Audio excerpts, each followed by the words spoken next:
How are you, Michael? Hey, Marshall. Very well. Good to see you. Glad you could be with us today. Yeah, good to be here, man. I love it. It's 53 years, man. It stirred up a lot of memories. Yeah. Yeah. Always does. It's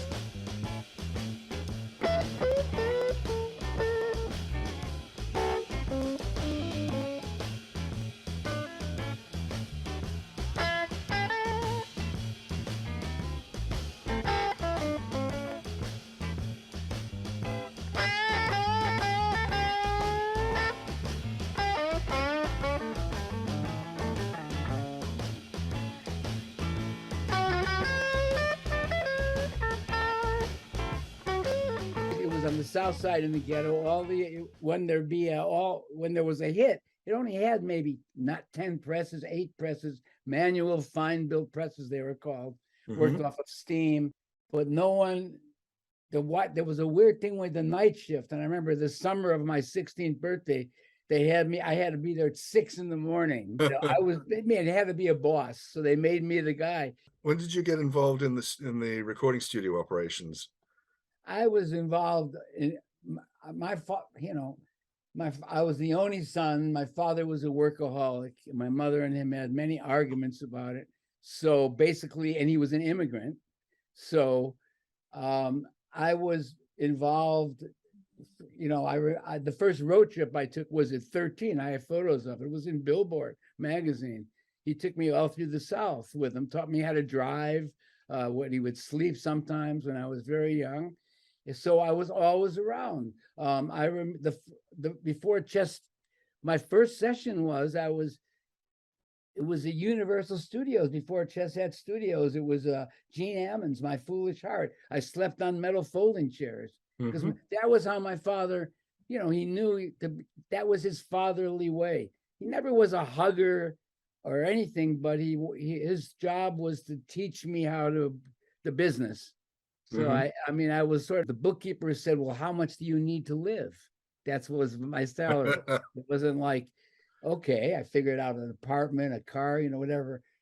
So we were at the car wash. We had a deal. It was a car wash, like one of those in that famous movie Car Wash. And we had it was 3 or 4 blocks off of Michigan Avenue, on Indiana Avenue. And it was we had a deal where all of us, a company account, you could just get your car washed every day. It was a monthly, everyone in the company, the executives. So my dad and I are coming back, and we're going through the car wash, and I said, I have to ask you this. What's my job? What am I going to do? No one's told me where to sit. I had to ask Ted, what I'm getting paid. He said, you stupid motherfucker. That's what he called me. He said, you stupid motherfucker. Your job's watching me. So that's how I really began watching my father, and little by little he let me do more. Right. So I was definitely involved in the building of 21st Street Studios. Yeah. At that time I was a full-time, I was like one of the only young record guys in the business. It was like, and I did well. I set up the International. He had sent me around the world twice with Harry Goodman, who was Benny Goodman's brother and the original bass player of the Benny Goodman Trio with Lionel Hampton and Gene Krupa. He was the upright bass player, but he sent me around to Harry. The Goodmans ran the International Publishing. So he sent me around to learn the ropes. And so I was always doing something to learn aspects of the business. Yeah. But I set up chess in the 60s in Europe. My father never wanted to go back. He went back once and hated it. He said, why would I ever go back? Yeah. He hated his experiences in being born as a peasant and then going back. He didn't like it at all. So, it was already known that in 1964, I facilitated the Rolling Stones to come to 2120 and record. Right. And the way that happened was, I was a young employee at Chess. I was very interested. I'd gone around to Europe once to setting up the International of Chess. I knew all about the Rolling Stones. I was a fan. They were my age. I was a fan of the Beatles and Rolling Stones. And I got a call that my uncle called me on the intercom at Chess Records and said, there's a guy with a funny foreign accent talk to him. I always talked to because I was the international guy, you know. So it was Andrew Oldham, the manager of the Rolling Stones. And he said, "Are you Marshall Chess?" "Yeah, I'm Marshall Chess. We're doing our second tour of America. You know, we got our name, Rolling Stones, from Muddy Waters record Rolling Stone. The Stones are chess lovers. We want to record in your studio." And I said, "Well, you know, we never rent it out." I said, "But I'll see what I can do with my family." So I told my family, you know, let them come. I said, plus they're doing our songs. That perked everyone up, you know. And I said, I'll get, you know, we'll pitch them songs and they'll come here and record. Let them do it. So we made a deal for them to come, and then they came. That's how I met the Rolling Stones. It was in 1964. I remember driving. I had already bought my first car. Man, I'd set up Chess in Europe, and my deal was to get a percentage. And I made enough money to buy a Porsche that were very cheap. It was a 64, the little, you know, egg-shaped ones before they became millionaires cars. Right. It was a cousin of a Volkswagen then. And I bought this red Porsche convertible and in 1964, and I had just had it 5 months when the Stones came. And after the session, they were staying at the Chicago Motel, I remember. And I somehow hit it off with Brian Jones, the Rolling Stone that died young and early. The shoulder length hair. You remember he had that. And I was driving him back to the Chicago Avenue Motel. They invited me to come. I was a little nervous. They were the first, they were drinking Jack Daniels out of the bottle, you know, in the long hair. I had never seen anyone like that or drink. I was doing screwdrivers with orange juice and vodka. These guys were drinking Jack Daniels, you know, out of the bottle. So we pulled up to a red light. There was a bunch of young people around a bus stop, and they looked in at the Porsche, which attracted a red Porsche.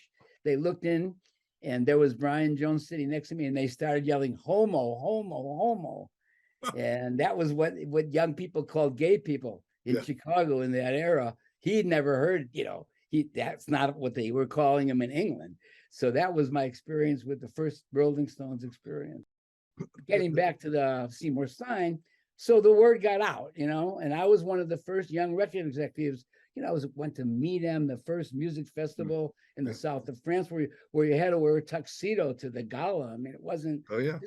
This is when there were no young people. The birth of rock and roll was just happening. This was a whole other time. I just was lucky enough to be born into this fabulous circus, you know, of blues music, you know, and characters in my life that were normal to me. So I had known about Seymour Stein because his roots were King Records. He worked for James Brown, you know, in Ohio.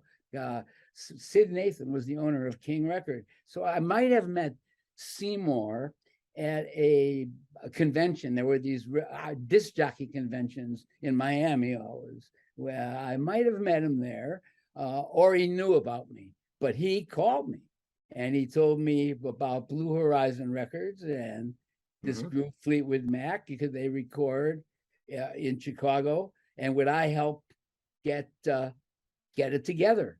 They wanted to record with the Chess Blues guys, you know. Yeah. So I was definitely into it for many reasons. 69 was probably the most pivotal year of my musical life. This was January or December. It was January. 69, January. You know, when he called me. So it was the beginning of the year. And little did I know that months later, Chess would be sold to my total, blew me away. I mean, I was not happy. I had been raised to take it over. And yeah, they told me I was going to get a part of the sale and I could have my own label. Then my father died in October of 69. Right. And then I hated it. I hated the new owners. They wanted to close they didn't get the creativity part of it at all. They wanted to ruin it. And I was very unhappy. And then at the end is when I started talking to the Stones, and in early 70s formed Rolling Stones Records with the Rolling Stones. So it was a very pivotal year. But anyway, I agreed to do it. So the first thing I did do was, after telling my family, but at that time we would book it, you know, it was a new big, we had 3 studios up there, and it was a beautiful big, you know, big room. And Stu Black, Malcolm Chisholm, they were the engineers then. Yeah, they were legendary. Dave Purple was the assistant learning how to be an engineer. All my memories have come back because last night I played the album for the first time in 50 years. Oh, gosh. I smoked the joint and blasted that album and to bring back memories, and I love that. We can talk about that in a minute. I loved it, and it brought back a lot of memories. And that's how it began. So I was very interested in meeting Mike Vernon, and later on in London, I hooked up with Mike and Richard, the two brothers. Yes. Because there weren't young record guys. Chris Blackwell, who formed Island Records, I had met him. He came to Chicago to buy old singles to sell in England, like the ones that weren't hits, right before he started Island Records. So I wanted contemporaries, young ones. Here were the Vernon, Seymour Stein. These were the whole new breed of record men. Yes. And I was a record man, and I wanted contemporaries like my dad had. My dad was part of the Magnificent Seven, the Erdigans from Atlantic, Modern, the guys from Modern on the West Coast, all the guys from the South. So I saw that camaraderie they had, and I was anxious to get that. So that's how that began. Mike and I have been friends for quite a long time. I've engineered some sessions for him in the past, and we were talking a little bit about Fleetwood Mac and their desire to come to Chess. And this apparently had been a conversation that they'd had amongst themselves for a little while. And then Mike reached out to Seymour and to you, and the session was born. One day session. It wasn't even a session, man. It was a room with microphones to jam in. Yeah. And what blew me away was not so much Fleetwood Mac in Chicago, but the groove of those Chess blues guys, without any rehearsal. I mean, those riffs, those rhythms, that was in their DNA, It was such a great, because it was a jam and because they didn't always play together, but because they were so locked into blues music, there was some great grooves in that album. Yeah. And my vibe is that it was inspired by the playing of the Chess guys. They were sort of following along, except for Peter Green. That guy could play, man. Yes, that really blew me away, hearing his playing again, I know they said Buddy Guy was playing Honey Boy Edwards on a couple numbers, but Peter Green was hot. He was right up to the Eric Clapton, Keith Richards level to me, as far as I'm concerned. Absolutely. Yeah. Willie Dixon took him to a club after that session, and I guess there was concern for Peter's safety, but Willie vouched for him, and Peter got up on stage and played, and everybody went, okay. Yeah, Paul Butterfield, Mike Bloomfield, those guys used to do the same thing, Yeah, he's but Willie was a big key factor because, I see I'm listed on the album as a producer, but a producer is many different things. Yes. And, so sometimes a producer gets the idea, he hires the musicians, he shapes the actual recording sessions, play this, don't play that. In this case, I was more of the facilitator. I'm the one that got it together, and I was in the control room in case there was a problem, between the Chess guys and the English guys. And that's really what I was doing. It wasn't like I was telling them how to play. I sort of made it happen. And how did I make it happen? Was I called Willie Dixon, because he was always the leader of all the early, we called it the leader of the session. We were a union operation. So every session had a leader, and the leader got paid double. Right. So Willie was the leader. Yep. And Willie knew everyone's phone number, or he knew what girl they were sleeping with that week. There was these guys didn't have cell phones to get together a certain band. Wasn't always easy. They didn't have phones. You had to go to their house. Did they move? There's a lot of, but Willie was the guy. He had always gonna get it together. And he put together, this amazing group of people, that really, when I heard the saxophone playing, was great, man. It was brought me, it was just so great. I started working with the Rolling Stones because we used a similar technique. What we would do would be I would rent a studio for 2 or 3 weeks, 24 hours a day, our studio, and with my own engineer, with all of these great. I worked mostly in my time with a guy named Andy Johns, the brother of Glyn Johns, who did the first Stones album, Sticky Fingers.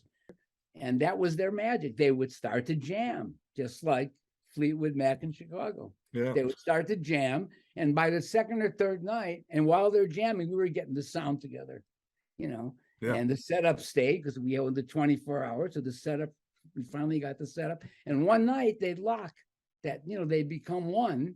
And that would be the magic of the basic tracks. You could do 2 or 3 in one night. Then they write lyrics afterwards many times, once they got the lock. So who wrote it? Was it Mick or Keith? But I got that feeling listening to Blues Jam in Chicago, that same feeling, like the Stones, the first week, jamming to get the groove.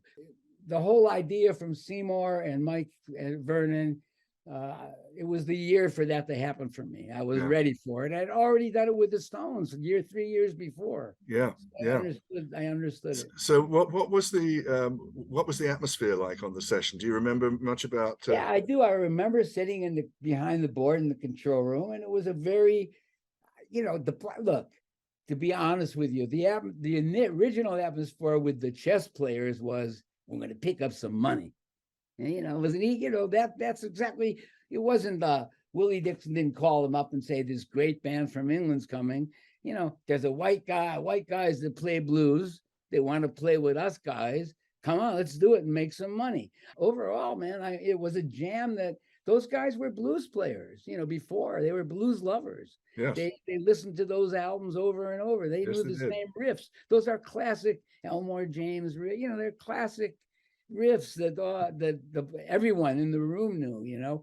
I'm not so sure about. I'm sure about Peter Green. He's a definite blues guy. I don't know enough about the other guys' background to know if they were like blues guys. I'm not sure about Mick Fleetwood, if he was really into the blues groove as much as, because they became just amazing. That was just their foundation. That was just like many great rock and roll bands, blues was that layer, but then they just exploded into a whole new arena. Danny Kerwin, the young Danny, was definitely into blues, and he stayed on with Fleetwood Mac as they developed into something else. Jeremy Spencer was the great Elmore James fan. Yeah, you could hear that for sure. That was, and I love their singing. All of them sang well. And then of course I heard Shaky Horton, which really I forgot how, he wasn't considered an ace singer to us, but he did really well on the tunes that he sang, And Otis Spann's playing was brilliant, as always. I mean, no one has a right hand like Otis Spann, Nope. Fabulous. Mike Vernon was very fond of Otis Spann's playing. Yes, he should have been. I mean, everyone, the Rolling Stones, Beatles, everyone I ever met in my whole rock and roll thing was Spann. He was just the father. Like Little Walter was the father of blues harmonica. Otis Spann was the father of that kind of right-handed blues piano. And Willie bass. I mean, come on, man. You had like 3 Einsteins.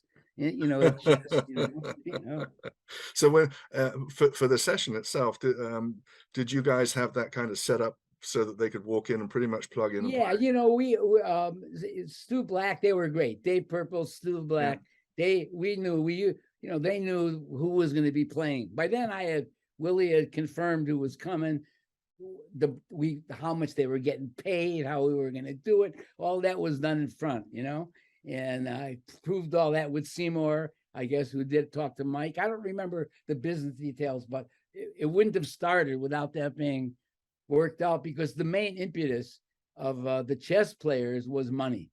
They didn't know how it was going to sound and how these guys were going to play. It was about making some extra money on a weekday, one day. Planning on doing 18 songs. They were used to 3-hour sessions to get. That was what it was then.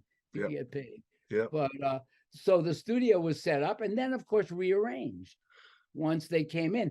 that was my end of chess. So I was already trying to expand it. Electric Mud, I had Rotary Connection. I was trying to expand chess into the new era. I had hired a PR guy who worked for a Jewish newspaper. Lauren Coleman was his name. And he's the one. He said he knew this great photographer, Jeff Lowenthal. And Jeff was great. So they asked me, let's take pictures. Seymour, one of them asked me, you know, Yeah. and I recommended Jeff because I'd used him. Yeah, because he was the official chess photographer for a couple of years, wasn't he? Lauren Coleman. I had used him, and he had the touch of, you know, it's you know, I've worked around a lot of them, especially even with the Rolling Stones, many more. But he had the touch of being invisible, so he didn't distract from the playing, but he caught the vibe of it. Right. You know, and this is a special thing because I've also worked with photographers that fuck things up, you know. Yeah, I have too. Being too much in the face of people, you know, or when we were even, you know, or if they're filming come with a camera and they ruin the whole magic, you know. But there were elements of magic in that session. Jamming can make that happen, you know. Like I say, that's what really impressed me was playing it after 50 years, how good the playing was. But yeah, we set it up. And we were well versed there how to bring in food, booze, whatever it took, you know, to make it happen. They came, and I think you know, as far as I remember, it was a 1 day, 1 session, 1 run.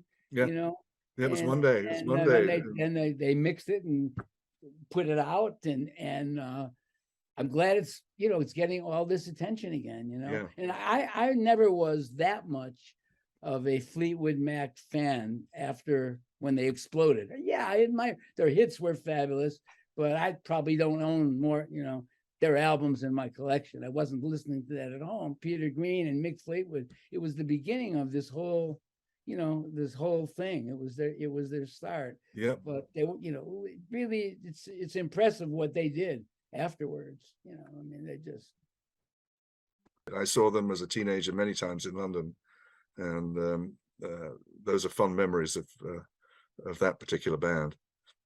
I'm sure I've been around a lot of those early London venues were great, you know. Yeah. I've been dragged around to many of them, you know. Yeah. And, the marquee. It's hard to Americans have a hard time understanding that the vibe of those early London rock band venues. Yeah. Know? Yeah, they were pretty amazing. They don't get it, you know. The Odeon, I remember all these theaters I went to, you know, was dragged around to hear people. Yeah. So I'm working on a YouTube chess tribute channel with a good friend of mine in England. It's up now, but we keep adding videos, and I'm doing podcasts on it. And he was a big Fleetwood Mac fan, you know, like you, being a Limey. Actually, he's South African, but he spends a lot of time in London. I said, you know, is there really something about this that they would? He said, you have no idea. They're up there, you know, with the Rolling Stones, Beatles. They have millions of fans. He said, I'm a fan. This guy's, you know, 70 years old. He said, I'm a fan to this day, you know. Yeah. I saw a few of the photos on the Amazon page, you know. That's what refreshed me. I saw the big studio, you know. Oh, what I was saying is, so I read that Peter Green said he could never play in that studio. It was too big, you know. He made that remark in some article while I was researching for this interview. I came across that, and I understand why, because it was an immense room, you know. We did it because that was the era where when strings were, you know, we would use the Chicago Symphony string section. Sure. We needed a big room, you know, even though it had pillars in it, you know. Yeah, I was actually surprised when I saw that room, how big it was. I didn't expect that. Well, we were thinking about the future of film and video where you need a big room. And you know, when I started with the Stones, the first album I was involved with was Sticky Fingers. That was recorded at London's Olympic Studios. And that room held the whole symphony orchestra. Yeah. It was giant. Yes, it was. I was shocked. I couldn't believe that room when I had seen it, you know. It sounded like Peter Green was used at that time, used to these little funky English studios, you know, Yeah, well, he six probably they feet probably by worked. 10 feet, you know, in a Yeah. basement, you know. Marshall, do you think that there was absolutely a chess record sound? Positively. And was it a combination of the actual rooms and the musicians, or what would you say that Combination of the was? rooms and musicians and mastering even. Uh-huh. We, you know, we had our own lathe. We Yes. understood the tech, you know, yes, all those. We mastered so it would sound great on the radio. Not so, because this is before stereo systems, really, you know. Sure. We wanted that everyone had a little one speaker, an emulation of radio. We'd always mix to a little one speaker to see how it would sound in a car. Yeah. You know, so that was, you know, it was always, yeah, man, the middle comes up 2 dBs, you know, on a car, one speaker, you Yeah. know, the middle comes up, you know. And So the vocal, you always cut the vocal down a little so it's not too loud, you yeah, know. You yeah, know. yeah. And Stu But Black was your main engineer, wasn't he? at that time, well, I would say the main blues engineer at that era was Malcolm Chisholm. Okay. You know, but Stu Black was an A engineer. It was Ron Malo had just left, I think. And Okay. you know, Ron Malo was always the main engineer from the 2120 and the building of the studio. Yep. And he started with Motown in Detroit and then came to Chicago. But that was Stu. Yeah, it was Stu Black that did that session, and he was great. You know, he was totally. You know, each engineer adds their own color and Sure. to it. You know, yes, the chess studios, especially the 2120, that had its own unique sound. Yes. That you know, you could hear on all these records. But you know, again, just listening to this album last night made me think that it's the players, man. These guys, that groove, Willie's relaxed bass, you Yep. know, the only screw ups is when they were trying to add something that wasn't one of them. But when you could hear through that album to the chess sound, to that Chicago Yep. relaxed blues sound. It's know? a real signature, Yeah. for sure. For Yeah, sure. that was a magical thing. But yeah, chess definitely had a sound. But you know, the Stones came there because they thought they would sound like a chess record, but it didn't work out that way. They realized too. Yeah. Yes, it's Yeah. the way you play, you know, Good. more than anything. Thank you very much for Yes, I'm being glad I with me. could do it.